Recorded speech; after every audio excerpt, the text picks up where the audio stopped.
Hi hello नमस्कार मित्रमैत्रिणींनो, मी संध्या तुम्हा सर्वांचं स्वागत करते साफसफाईच्या आजच्या आपल्या नवीन भागामध्ये. चला तर मग मंडळी, जास्त वेळ वाया न घालवता सुरू करूया आजच्या आपल्या चर्चेला. तर मंडळी, थंबनेल आणि टायटलवरून तुम्हाला समजलंच असणार की आजचा आपला पॉडकास्ट कोणावरती होणार आहे. तर मंडळी, आजचा आपला पॉडकास्ट होणार आहे युरोपियन मातोश्री बोंबल. सॉरी, माफ करा मंडळी, मातोश्री नाही, युरोपियन मॉम बोंबल यांच्यावरती.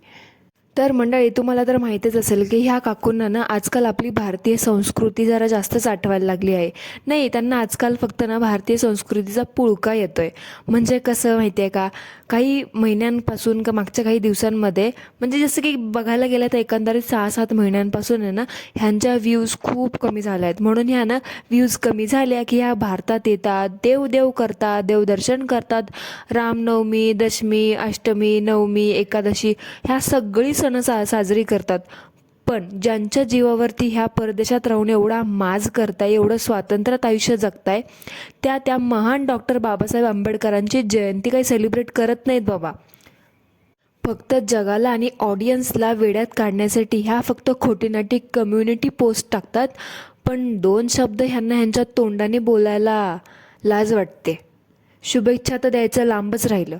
आणि ह्यांना कोणी विचारलं ना की तुम्ही डॉक्टर बाबासाहेब आंबेडकरांच्या जयंतीच्या शुभेच्छा का नाही दिल्या, तर ह्या काकू सरळ त्या कॉमेंट डिलीट करतात, नाहीतर उद्धट अशी उत्तरे देतात. मागे एक कॉन्ट्रोवर्सी झाली होती, हे तर तुम्हाला माहीतच असेल की एका ताईंनी ह्या काकूंना कॉमेंट केली होती की ताई, तुम्ही बौद्ध आहात का? तर ह्यावरून ही बोंबल बावळट काय म्हणाली की तुम्हाला मी कशावरून बौद्ध वाटते. तर मंडळी, आता मला एकच सांगा, बौद्ध जे धार्मिक लोक असतात त्यांचं असं काही वेगळं असतं का की त्यांचं रक्त वेगळं, त्यांना शिंग वगैरे असतात, की काही त्यांच्या शरीरामध्ये काही बदल असतो? ह्या बोंबल काकूंना असं बोलायचा काय अधिकार आहे आणि कोणी दिला? मला तर वाटते ह्या काकूंनी त्या कॉमेंटचा आणि त्या ताईंनी बोललेल्या गोष्टीचा मुद्दाम राग बाळगत यांनी बाबासाहेब आंबेडकर जयंतीच्या शुभेच्छा दिल्या नाहीत. ह्यावर तुम्हाला काय वाटतं हे कॉमेंटमध्ये. ह्या काकूंकडे कॉन्टेंट नसला ना, ह्या काकू पर गजानन महाराजांचा प्रकट दिन सुद्धा साजरा करतात आणि भारतीय संस्कृतीचा आव आणतात. आणि रोज आपलं पारूसं तोंड घेऊन नऊवारी चॅलेंज करणाऱ्या ह्या काकू महिन्यातून 3 वेळा तर नऊवारी चॅलेंज करतात. काय माहीत त्यांना कोण देतं, स्वयंघोषित चॅलेंजच असतं ते. पण गुढीपाडव्याच्या दिवशी मात्र ह्या अर्धनग्न कपड्यामध्ये ग्रीसमध्ये एन्जॉय करत होत्या. आता तुम्ही म्हणाल हे काय नवीनच. तर मंडळी, हे सगळं जाणून घेण्यासाठी ना त्यांचे फक्त व्लॉग्स तुम्ही बघत असाल ना, तुम्हाला रियालिटी जाणून घ्यायची असेल ना, फक्त नीट बारीक डोळ्याने व्लॉग बघत जा, तुम्हाला बरोबर कळेल की नेमकं पाणी कुठे मुरतं ते. मी ना काल एक कॉमेंट वाचली होती, माझ्या एका मैत्रिणीच्या पॉडकास्ट खाली होती. एका ताईने कॉमेंट केली होती, तर ती कॉमेंट खरी आहे की नाही ह्या कॉमेंट हे खरं खोटं करण्यासाठी ना मी ह्या काकूंचा सॉरी ह्या बेक्सी मॉमचा 2 वर्षाखालचा बार्सलोनाचा व्लॉग जाऊन पाहिला आणि ते पाहून तर मी थक्कच झाले. आता तुम्हाला जाणून घ्यायचे की मी काय म्हणते किंवा मला काय बोलायचं आहे, मी ते शब्द इथे वापरू शकत नाही, कारण आपण तेवढ्या नीच पातळीचे नाही आहेत ना बोंबल काकूंसारखे. त्यांना आजकाल बेक्सी मॉम व्हायचं खूपच भूत चढले. पण त्यांनी ते, मला तर वाटलं होतं आजकाल ह्या सगळं ह्यांच्याकडे लक्ष नसेल, तरी मला शंका आलीच होती की त्या ग्रीस ट्रिपमध्ये बाथरोब का घालून बसल्या होत्या. तरी म्हटलं पाणी कुठेतरी मुरतंय. माणसाला अगोदर एक्सपिरियन्स असल्याशिवाय तो असा अचानक बाथरोब घालून बसत नाही ना. मग असंच आमच्या डोक्यात किडे पळायला लागले, म्हणून आम्ही शोध घेतला, तर बरोबर सत्य सगळं उघडकीस आलं. आता तुम्हाला तर कळलंच असेल की बाथरोब का घालतात. आता एवढं डीपली मी सांगणार नाही, कारण ते माझ्या तथ्यात बसत नाही मंडळी, सो तुम्ही समजून घ्या. तर ग्रीस ट्रिपमध्ये ह्या मॉम बाथरोब घालून बसल्या होत्या, तुम्हाला तर माहिती आहे, आणि त्यामध्ये सुद्धा त्यांनी अर्धनग्न कपडे घातले होते. पण आता त्यांची आजकाल चर्चा खूप होत आहे, यूट्यूब फॅमिली 2 लाखांपेक्षा जास्त आहे, सिल्वर बटनसुद्धा आहे. म्हणून ह्या काकूने त्या कपड्यांमधली कुठलीच क्लिप टाकली नाही त्या व्लॉगमध्ये. पण ह्या बेक्सी मॉम 2 वर्षाखाली त्यांनी त्यांच्या व्लॉगमध्ये ते कपडे घालून ते व्लॉगमध्ये सुद्धा टाकलं आहे आणि रेकॉर्डसुद्धा केलेलं आहे. त्या क्लिप्स त्यांनी एडिट केल्या नाही, काही नाही, सगळं त्यामध्ये दिसतंय. आणि ते पोस्टसुद्धा केले. आणि त्या व्हिडिओ खालच्या ह्या काकूंनी कॉमेंट सेक्शनसुद्धा ऑफ करून ठेवलं आहे.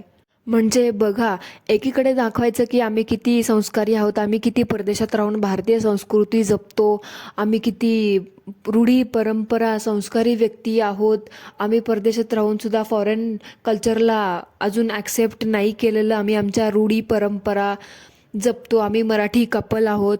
मराठी लोक हे असं अर्धनग्न कपडे घालून जगासमोर नाही फिरत. स्पेशली संस्कार असतात त्यांचे. मराठी बायका आपल्या घरामध्ये सासू सासरे जरी असतील त्यांच्यासमोर ड्रेस घालत नाही. अजूनसुद्धा काही काही घरामध्ये अशा बायका आहेत, सासू सासरे किंवा मोठी मंडळी घरात येणार असतील ना, त्या पंजाबी ड्रेस काढून 4 दिवस तरी साडी नेसतात आणि डोक्यावर खांद्यावर त्यांचा व्यवस्थित पदर असतो. पण ह्या काकू बाबा ह्यांचं तर वेगळंच काहीतरी नाटकं चालू असतात. ह्या पर अर्धनग्न कपडे घालून जगासमोर फिरतात आणि व्हिडिओसुद्धा टाकतात आणि वरतून कोणी काय बोलू नये म्हणून त्या व्हिडिओचा कॉमेंट सेक्शनसुद्धा ऑफ करतात.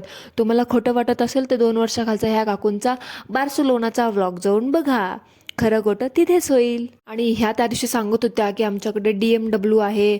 मागच्या काही दिवसांखाली ह्या यांच्या सासूबाईंना घेऊन सासूबाईंना म्हणत होत्या की तुम्ही तुमचा अनुभव शेअर करा की तुमचा मुलगा एवढ्या लहान वयात एवढी महागाची टॉप मॉडेलची गाडी, फॉरेन कंट्रीमध्ये घर, भारतामध्ये एक घर, एवढं सगळं ह्यांनी लहान वयामध्ये अचीव केलं. हे बघून तुम्हाला काय वाटतं?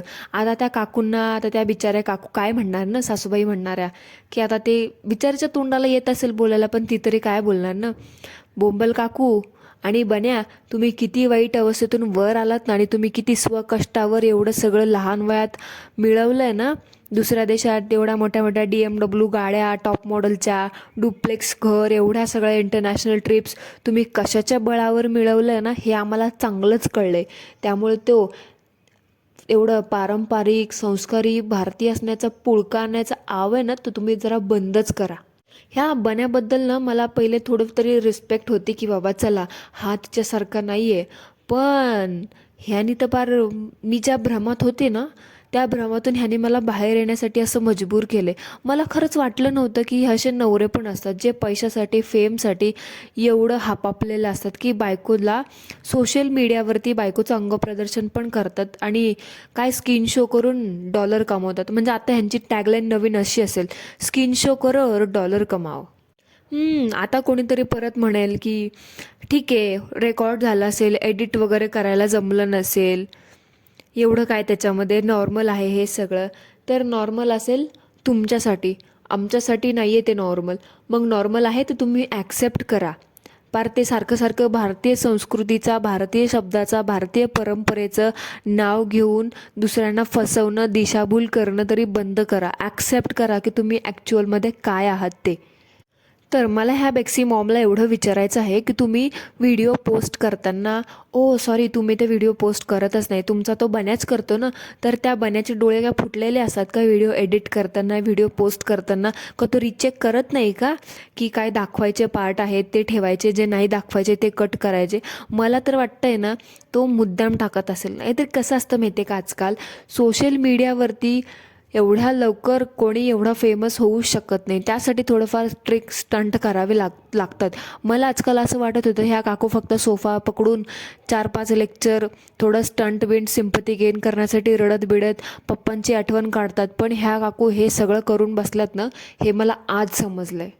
अरे रे रे, मी तर हे विसरलेच ना की मुद्दाम अंगप्रदर्शन रेकॉर्ड करायचं, काहीतरी वल्गर असा पार्ट रेकॉर्ड करायचा आणि सगळं ते त्या क्लिपमध्ये टाकायचं आणि पोस्ट करायचं. असं काहीतरी विचित्र टाकलं की लोक असे काहीतरी विचित्र चाळे पोस्ट केले जेणेकरून लोक ते पार्ट बघण्यासाठी येतात आणि कॉमेंट पण करतात, ताई तुझं ते दिसतंय, ताई तुझं हे दिसतंय. सो ॲटोमॅटिकली चॅनलची रीच पण वाढते आणि डॉलर्स पण मिळतात. बरोबर ना?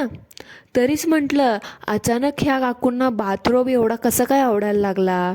खोटं वाटत असेल ना मंडळी, तर अजून एकदा ह्या बेक्सी म्हाताऱ्या 40 वर्षाच्या मॉमचा तो बार्सिलोनाचा व्लॉग जाऊन बघा. ह्या काकूंनी आहे ना बार्सिलोनाच्या ह्यांच्या इंस्टाग्रामवरच्या पोस्ट तर डिलीटच केल्यात, तो व्हिडिओ पण डिलीट होण्याच्या अगोदर बघून घ्या. या व्लॉगमध्ये दिसेल तुम्हाला ह्यांचं सगळं भारतीय संस्कार, परंपरा, रूढी, रीती, शिकवण स्विमसूटमध्ये. बरोबर ना? बोंबल काकू ऐकत असाल ना, तर ह्या सगळ्या प्रश्नांची उत्तरं ना कॉमेंट बॉक्समध्ये द्या. एकीकडे हे म्हणायचं की आम्ही भारतीय आहोत, आम्ही संस्कृती जपतो, आम्ही रूढी परंपरा जगतो सातासमुद्रापलीकडे राहून, आणि वरतून हे असे घाणेरे हलकट चाळे करायचे आणि वरून रेटून बिनलाजागत खोटं पण बोलायचं. मंडळी, तुमच्यासाठी माझ्याकडे ना $1,000,000 टिप आहे. बघा, आता तुम्ही जर ह्या काकूंचं बघून डेली व्लॉगिंग किंवा इन्स्पायर होऊन काहीतरी चालू वगैरे करत असाल यूट्यूब चॅनल वगैरे, तर तुमच्यासाठी ह्या 2 पॉईंट तुम्ही महत्त्वाचे लक्षात घ्या. तुम्हाला जर तुमच्या चॅनलची ग्रोथ लवकरात लवकर करायची असेल ना, तर ह्या मॉमसारखं 2 वर्षाच्या व्लॉगमध्ये ह्यांनी कसं ताटके तोटके अतिशय शॉर्ट अनकम्फर्टेबल वल्गर असे कपडे घातलेत, स्किन शो केला आहे, तसंच तुम्ही पण करा. खूप लवकर सिल्वर काय हो, गोल्डन बटनसुद्धा येईल आणि सोबतच डॉलर पण. हे सगळं असं करताना तुम्हाला सासू सासऱ्यांचं सोडा हो, त्यांचं तर काय, तुम्ही त्यांना तर काय गिनतीत ठेवतच नाही. निदान तुमच्या नशिबात ती 2 मुलं आहेत ना, त्या मुलांवरती तरी काय संस्कार, काय परिणाम होतात ते बघा. उद्या त्या मुली लग्न करून दुसऱ्यांच्या घरी जाणार आहेत. त्यांच्या फॅमिलीने तुमच्या आयुष्यात येणारे पुढे व्याही जे तुमचे आहेत, व्याही विहीण बाई, पुढचे सगळे संबंधी, ते लोक बघून काय विचार करतील, कसे संबंध जोडतील. म्हणजे हे असं जरासुद्धा वाटत नाही का की आपण हे सगळं वागल्यावरती समोरचा एक माणूस आपल्याशी भेटतो, तो माणूस आपल्याबद्दल काय विचार करत असेल किंवा आपल्याला कोणत्या नजरेने बघत असेल. हे बेसिक क्वेश्चन पण तुमच्या डोक्यात येत नाहीत का हो? तुम्ही लोक ना, तुमची हाऊस करायची इच्छा होती, तुम्ही तुमच्या हाऊस करण्याच्या मागे ना तुम्ही त्या मुलांच्या आयुष्याशी सुद्धा खेळत आहात. एवढी स्वतःची हाऊस मौज इच्छा अपेक्षा आकांक्षा एन्जॉय करायचं होतं, तर त्या मुलांचं तरी विचार कशालाच केलाच हो बोंबल काकू. अजून एक गोष्ट, तर ती मुलं नाहीत, ती मुली आहेत त्या. सो मेन्शन करायला शिक की त्या मुली आहेत म्हणून. एक मुलगा एक मुलगी असेल तर आपण म्हणू शकतो की बाबा मुली, 2 मुलं असतील तर म्हणू शकतो की बाबा मुलं, आणि 2 मुली असतील तर तुम्हाला तिथे मुलीच म्हणायला लागतं. सो सतत ते मुलींना मुलं मुलं मुलं मेन्शन करणं ना बंद कर. ह्याच्यावरतून तू जगाला काय दाखवतेस, तुला काय एक्झॅक्टली म्हणायचं आहे ना, हे सगळ्यांना कळते. त्याच्यामुळे प्लीज त्या विषयाला मला हात घालायला लावू नका. आणि मला आजवर वाटत होतं की फक्त ह्या बोंबल काकूच लोकांना चुना लावतात, पण त्या बनायची सगळी शिकवण आहे म्हणून ही बोंबल एवढी नाच करते. त्याच्यामुळे ना मला तर तुम्हाला एवढंच म्हणायचं आहे की प्लीज ते संस्कृती परंपरेच्या नावावरती ना भारताला बदनाम करणं बंद करा आणि लोकांना चुना लावणं बंद करा. का उगं स्वतःच्या हाताने स्वतःची बदनामी करून बेइज्जत होत आहे ना. आणि त्या कॉमेंट करणाऱ्या लोकांसाठी, त्या महिलांसाठी मला एक प्रश्न आहे की अशा कुठून येतात महिला, मला हे कळतच नाही. सतत आपलं कॉमेंट बॉक्समध्ये एकाच गोष्टीचा टुमणा लावून कॉमेंट करता की बन्या दादा खूप सपोर्टिव्ह आहे. हां, तर त्या सपोर्टिव्ह लकी लकी लकी असं म्हणणाऱ्या महिलांसाठी माझा एक प्रश्न आहे. त्या महिलांनी मला ह्या प्रश्नाचं उत्तर नक्की द्यावं की तिचा नवरा तिला फिरायला नेतो, रील्स बनवतो, ती नाच म्हणेल तसा तो नाचतो, तिच्यासाठी कॅमेरा धरतो, तिचं ते सगळं दिसतं तुम्हाला, म्हणून तो तुम्हाला सपोर्टिव्ह वाटतं असं आहे का? तुमचे नवरे तुमच्यासोबत हे असं करत नाहीत म्हणून ते तुम्हाला सपोर्ट करत नाही असं तुम्हाला वाटतं का? भले तुमचा नवरा तुमच्यासोबत तुमच्यासाठी कॅमेरा धरून व्लॉग बनवत नसेल, तुमच्याबरोबर रील बनवत नसेल, इंटरनॅशनल ट्रिपला नेत नसेल, नाच म्हणेल तसं नाचत नसेल, पण प्रेमाने एखादा सणासुदीला, दिवाळीला, अशा मोठ्या मोठ्या सणाला एक मनापासून आनंदाने एक सेल्फी तरी नक्कीच काढत असेल ना. रील हजारो, म्हणजे म्हणतात ना प्रत्येक दिवसाला 2-2, 4-4 रील नाचत हुंदडत तुमच्याकडे येत नसेल, अशा नाचत नाचत हिजड्यागत रील बनवत नसेल, पण तुमच्या माहेरच्या माणसांसोबत व्हिडिओ कॉलवरती तर नक्कीच बोलत असेल ना. जगाला न दाखवता तू जेवलीस का गं असं बोलून तुमच्यावर प्रेम तरी व्यक्त करतच असेल ना. 6-6 महिन्याला इंटरनॅशनल ट्रिपला नेत नसेल. आता काही लोक जात पण असतील, पण मोस्ट ऑफ द लोक जे कॉमेंट करतात ना खूप सपोर्टिव्ह आहे, तुला फिरायला नेतं वगैरे वगैरे असं, पण गौरी गणपतीच्या वेळेमध्ये हक्काने मुलांना घेऊन, तुम्हाला घेऊन गणपती दर्शन करायला, लाईनचे गणपती बघायला, रांगेचे गणपती बघायला, तर तो घेऊनच जातो ना. तेव्हा तो सपोर्टिव्ह नाही वाटत का? तुमचा बड्डे, तुमची ॲनिव्हर्सरी, मुलांचा बड्डे वर्षातून एकदा का होईना लोणावळा, महाबळेश्वर, ते नाही जमलं तर ॲटलिस्ट एखाद्या फॅमिली रेस्टॉरंटमध्ये एका रिस्पेक्टफुल डेटवरती मुलांना आणि तुम्हाला तरी घेऊन जातच असेल ना. ह्या गोष्टी तर तुम्ही नाकारू शकत नाही ना. फरक फक्त एवढाच आहे की तिचं ते सगळं वागणं तुम्हाला दिसतंय, आणि तुमच्या नवऱ्यांनी केलेलं तुम्हाला ते सोशल मीडियावरती दिसत नाही. त्यामुळे तुम्हाला असं वाटत असेल की बाबा तुमचा नवरा सपोर्टिव्ह नाही आहे. तर फरक फक्त एवढाच आहे की ती ना डॅश डॅशची रेग ना रेग दाखवते, म्हणून बघणाऱ्या बायकांना, महिलांना असं वाटतं की तिचा नवरा खूप लकी आहे आणि ती खूप लकी आहे. तर तुमचं ना दिसतं तसं नाही आहे. त्याच्यामुळं ह्या असल्या गोष्टींना ना बळी पडू नका. तिचं काय हो, तो सगळा बिझनेस आहे, तिचा तो एक काम आहे, ते दाखवायचं आणि पैसे कमवायचे. तिच्याकडे प्रायव्हेट असं काहीच नाही आहे, पण तुमच्याकडे खूप काही गोष्टी आहेत. ती जे काही सगळं करते ना, ती फक्त व्ह्यूजसाठी करते. तसं आपलं नाही आहे ना. तुम्ही प्रत्येक गोष्ट ॲटलिस्ट चला एक फोटो काढला तर तो प्रेमासाठी असू शकतो की बाबा तुमचं प्रेम व्यक्त करता तुम्ही, म्हणून तर तुम्ही एक फोटो एक आठवण म्हणून काढता. पण तिचं तसं नाही आहे. ती जगाला दाखवून ते व्ह्यूज कमवते, त्याच्यावरून ती पैसे कमवते, म्हणून हे सगळं फक्त जगाला मुद्दाम दाखवण्यासाठी करते. सो असल्या लोकांचं हे बघून निराश होऊ नका, तुलना करू नका. तुम्हीसुद्धा खूप लकी आहात आणि तुमचे नवरेसुद्धा तुमच्यासाठी खूप सपोर्टिव्ह आहात. ते काम करतात, तुम्ही पण त्यांच्यासोबत खांद्याला खांदा लावून काम करता, एकमेकांना सपोर्ट करता, म्हणून आज तुम्ही जे आयुष्य जगताय ते जगताय. नाहीतर हिच्यासारखी वेळ आली असती तर अंगप्रदर्शन करायला पण कमी नसतं झालं. सो हे अशी तुलना करून आहे ना, तुमच्या हाती फक्त निराशा लागणार आहे. सो हे असं निराशा करून घेऊ नका. तो बन्या सपोर्टिव्ह नाही आहे, तर तो मुद्दाम जाणून बुजून बायकोचं अंगप्रदर्शन करून फेमस होऊन पैसे कमवणाऱ्यातला आहे. ॲटलिस्ट तुमचे नवरे ना हे तरी करत नाही ना. सो जे आहे ना त्यात समाधानी राहायला शिका. असा हा बायकोचा नंगानाच केला ना तर परदेशात एक घर काय 4-4 घरं होतील, 6-7 1760 महागड्या गाड्या होतील आणि लाखो फॉलोअर्स विथ $1,000,000 पण मिळतील. पण सुख, समाधान, शांतता, प्रायव्हसी ह्या गोष्टी मिळणार नाहीत, ज्या की त्यांच्याकडे नाही आहेत. सो मंडळी, ह्या सगळ्या गोष्टींनी उगाचच अफेंड होऊ नका किंवा सपोर्टिव्ह असं म्हणू नका. बिकॉज तुम्ही पण खूप लकी आहात, तुम्ही पण खूप सपोर्टिव्ह आहात. सो मंडळी, दॅट्स इट फॉर टुडे. आजचा हा पॉडकास्ट आपला मी इथेच थांबवते, खूप मोठा झालेला आहे. भेटूया उद्या एका नवीन चर्चेसोबत. तोपर्यंत ॲज ऑलवेज सगळ्यांनी काय करायचं ते करा. धन्यवाद.